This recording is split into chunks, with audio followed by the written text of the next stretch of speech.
तो नमस्ते बंधु, मेरा नाम है सुदीप और स्वागत है मेरे चैनल रेसलिंग पैरेट पे।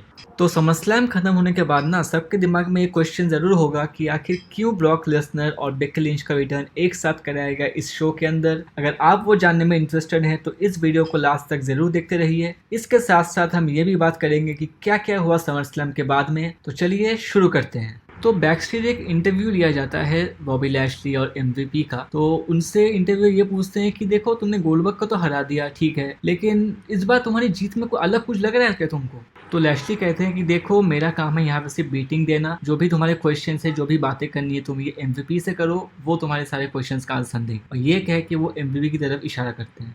अब इसका आंसर सुनने के लिए जैसे ही माइक एमवीपी की तरफ बढ़ता है, एमपी कहते हैं कि ये कैसा रिडिकुलस क्वेश्चन है। ये तुम्हारे सामने जो खड़े हैं वो है ऑलमाइटी चैंपियन बॉबी लैशली। इससे कोई फर्क नहीं पड़ता कि लैशली के सामने गोल्डबर्ग है या गॉडजिला है। लैशली का काम है सिर्फ लोगों को डिस्ट्रॉय करना और कुछ नहीं।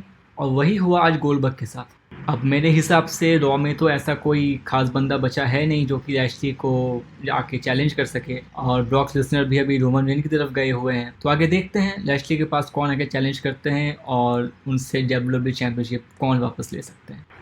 एक और फनी सा बैक स्टेज इंटरव्यू होता है हमारे new raw tag team champions RK Bro का। तो रैंडी ऑर्टन से पूछा जाता है कि देखो तुमने ये तो बताया था कि आरके ब्रो फिर से रीयूनाइट हो गई है, लेकिन अब ये बताओ कि रिडल ने तुम्हारा कितना रिस्पेक्ट अर्न किया है। तो इस पे रैंडी कहते हैं कि देखो रिडल मुझे कभी भी पसंद नहीं था पहले दिन से, ये बात सबको पता है, लेकिन रिडल ने जो अचीवमेंट्स की हुई हैं, जो एक्कोलेड्स है उसके पास, उसको मैंने कभी डिनाई नहीं किया है अपनी लाइफ में। और लास्ट वीक जब मैंने रिडल को आरकेओ लगाया और उसके बाद भी उसने मुझे आके सेव किया, वो टाइम था जब से मैं उसकी रिस्पेक्ट करने लगा। फिर रिडल से क्वेश्चन किया जाता है कि अच्छा तुम लोग वेगस में हो तो बताओ आरके ब्रो का क्या प्लान है यहाँ पे। तो रिडल कहते हैं कि हाँ मैं सोच रहा था कि मैं जाके क्लब में जाऊँ, वहाँ जाके मस्ती करूँ। तो ये सुन के ना रैंडी ऑर्टन वहाँ पे एक अजीब टाइप की मुंह बनाते हैं कि यार ये कैसी बातें कर रहा है यार यहाँ अभी खड़े होके। तो ये सोचते सोचते वो वहाँ से निकल जाते हैं। अब रैंडी चले गए देख के रिडल भी उसके पीछे पीछे निकलने लगते हैं। तो ऐसा लग रहा है कि दोनों के बीच में वो खिटपिट टाइप की चीजें तो अभी भी रहने वाली हैं। तो अब देखते हैं क्या फ्यूचर होता है आरके ब्रो का रॉ में। अब बात करते हैं समर स्लैम ऑफ फेयर जाने के बाद क्या होता है। तो सीन ऐसा बनता है कि सीना रोमन के साथ हारने के बाद वापस रिंग में आते हैं, पर उनको शायद ये पता नहीं होता है कि वहाँ हमारे बीच ब्रॉक लेसनर ऑलरेडी खड़े हुए थे। उसके बाद वहाँ के लाइव क्राउड के लिए थोड़ी सी वो 2014 की सीना वर्सेस लेसनर की समर स्लैम मैच की नॉस्टैल्जिया मिली। लेसनर लगाते हैं हमारे सीना को 2 जर्मन सुप्लेक्स और फिर एक F5 और ऐसा करके शो वहाँ से खत्म हो जाता है। अब लेसनर की बात करें तो वो ज़रूर दिखने चाहिए अगले स्मैकडाउन में, बट हमारे सीनियर लीडर जॉन सीना का चांस तो नहीं लगता है कि अब वो रुकने वाले हैं और डब्ल्यूडब्ल्यूई में, क्योंकि एज पर रिपोर्ट सीना की एक मूवी शूटिंग होने वाली है कुछ दिनों में। तो चलो फिर हम वेट करेंगे सीना के लिए अगली बार, और फिलहाल के लिए लेसनर और रोमन की कमाल की फ्यूड देखने के लिए तैयार हो जाइए।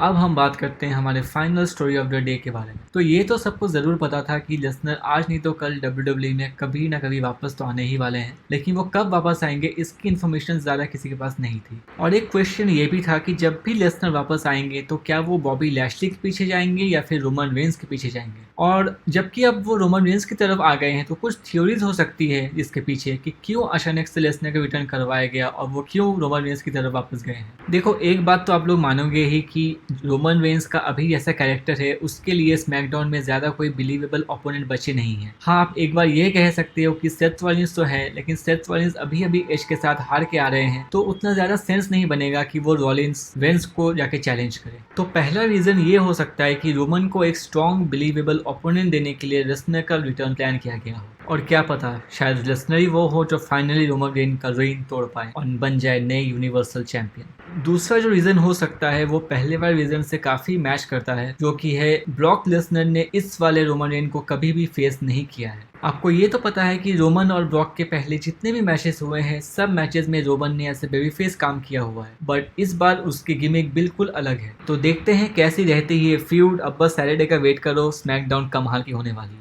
थर्ड एक पॉसिबल रीजन जो हो सकता है कि आखिर क्यों बेकी लिंच और ब्रॉक लेसनर का रिटर्न एक साथ करवाया गया, वो है सीएम पंक के हाइप को काउंटर करने के लिए।